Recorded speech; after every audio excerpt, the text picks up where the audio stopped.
भगवान विष्णु निवृत्तिर्भगवान हर सोपान भगवान ब्रह्म मुक्ताच्या ब्रह्मचित्तला प्रविशमवाच मिमां प्रसुतां संजीवयत्ते किल शक्तिधर सुरा अन्यास्तस्तचरण सर्वनात्ववादीन् प्राणां नमो भगवते पुरुषाय तुभ्यम् तुझे निस्नेहाळे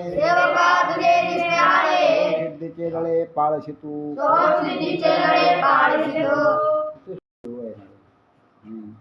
पण आपण तिच्यावर वर्षाला करतो आता मौली ज्ञानोबा आहे 12व्या अध्यायामध्ये अध्यायाला प्रारंभ बंद करत प्रारंभ करण्यापूर्वी बंद करत हो आपल्या सद्गुरूच्या कृपादृष्टीचं वर्णन करत आहेत जय जय ओ शुद्धे उदारे प्रसिद्धे अनवरतानंदे वर्षतीये विषय व्याळे मिठी गरले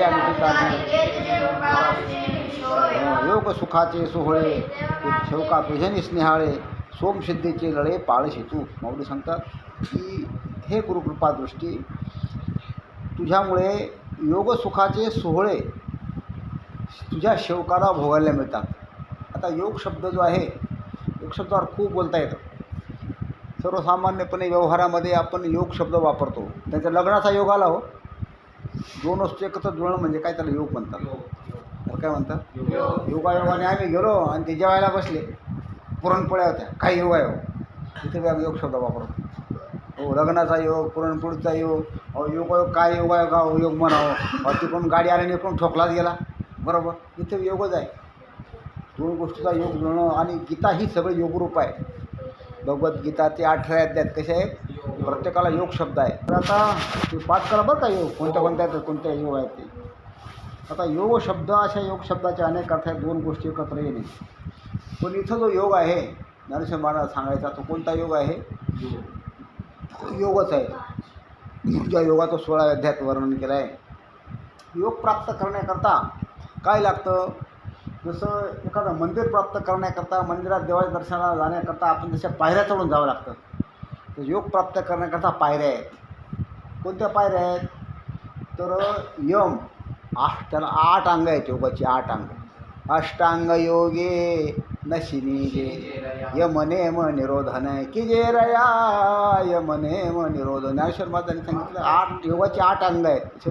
मंदिरात चढायला पायऱ्या असतात, जसं योगाला समाधीपर्यंत जाण्याकरता 8 पायऱ्या आहेत. यम नियम, पहिली पायरी कोणती आहे, पहिली यम.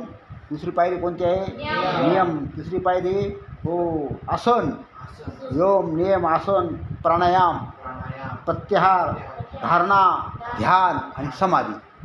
अशी योगाची अष्टांग आहेत. कोणती कोणती, यम नियम आसन म्हणा, यम नियम आसन प्राणायाम प्रत्याहार धारणा ध्यान आणि समाधी. झाले का, 3 झाले. यम नियम आसन 3 झाले. यम नियम आसन प्राणायाम प्रत्याहार धारणा ध्यान आणि समाधी. ते 3 सार हे 2 8 झाले. हो यम नियम, हो इंद्रियाचा निग्रह मनाचा निग्रह. आसन लावून बसायचं, कोणतं ते वज्रासन आहे पाहते ते आसन. प्राणायाम करायचा, आम्ही सकाळी करतो पा प्राणायाम. प्रत्याहार करायचा, धारणा करायची, सारखं ध्यान करायचं आणि अशी ही पुढे समाधीपर्यंत जायचं. ही योगाची किती आहेत, 8 अंग आहेत. त्यातून अष्टांग योग याला म्हणतात अष्टांग योग. आणि भक्तीमध्ये या योगाला काही किंमत नाही. ज्ञानेश्वर महाराज अष्टांग योगी नशिली. पण ज्याला योगी व्हायचं आहे त्याने या 8 अंगाचा योगाचा अभ्यास करावा लागतो. असा हा योग सुखाचे सोहळे सेवका तुझ्याने स्नेहाळे. आता माणूस म्हणतात की योग सुख तुझ्या कृपेच्या स्नेहामुळे योगाचं सुख त्या साधकाला प्राप्त होतं. कोणामुळे, गुरुकृपेच्या दृष्टीमुळे. योगसुखाचा सोहळा त्याला भोगायला मिळतं. सोहळा म्हणजे आनंद. मग आता योगसुख आहे, आणखी काही सुख आहेत का जगामध्ये, तर अनेक प्रकारचे सुख आहेत. योगाचं सुख आहे, आणखी कोणतं सुख आहे, योगसुख. भक्तिसुख आहे, माहिती आहे का तुम्हाला, भक्तिसुख आहे. भक्ती प्रेमाविना ज्ञान नको देवा. भक्तिसुख आहे, भक्तिसुख आहे, सुखच आहे. पुन्हा योगसुख आहे, पुन्हा सत्यचं सुख आहे. सत्ता सत्ता आहे का नाही. आता पंतप्रधान मोदी आहे, सगळीकडे मानव हे कोणतं आहे, सुखच आहे सत्तेचं. सत्तेचा सुखाकरता लोक काय करतात, धनाच्या सुखापेक्षा सत्तेचं सुख जास्त श्रेष्ठ आहे. पण पुष्कळ आहे पण सत्ता नाही, कर्मत नाही नको. सत्तेचं सुख आहे. आणखी कोणतं सुख आहे, विषय सुख. विषय सुख कोणतं प्रमाण कोण सांगतं बरं. नित्यानंदापुढे आनंद तो कोणा, विषय सुख बाई बापुढे तेशिनं. भगवत प्राप्ती गवळण नाही ती माऊली मिनोबारायांची. नित्यानंद म्हणजे भगवंताची भक्तीचं जे सुख आहे त्यापेक्षा विषय सुख बापुढे आहे. विषय सुख म्हणजे स्त्रीपासून मिळणारं सुख, सोन्यापासून मिळणारं सुख. तुम्ही खात आहे कोणतं आहे, मला गुलाबजाम भारी होते, हे विषय सुख आहे. काय भज्या होत्या हो, हे कोणतं सुख आहे, विषय. अशा नको काय विषय सुख याला म्हणतात. जे जे आपल्या इंद्रियांनी भोगायला मिळतं, डोळ्यांनी पाहिलं एखादी सुंदर स्त्री दिसली, ते सुद्धा कोणतं सुखच आहे डोळ्यांना.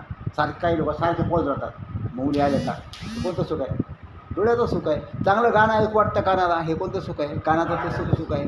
चांगला सुंदर प्रकारे वास आला, अरे हे कोणतं सुख आहे, विषय सुख आहे. हे सगळे कसे आहेत, सुख विषय सुख आहेत ते सगळे. आणि पुन्हा चांगलं खायला मिळालं, चांगली मऊ गादी मिळाली, हे कोणतं सुख आहे, पण विषय सुख आहे. हे पंचविषय असं ना, हो बोलणं, हे पंचविषयाची सुख आहे ती.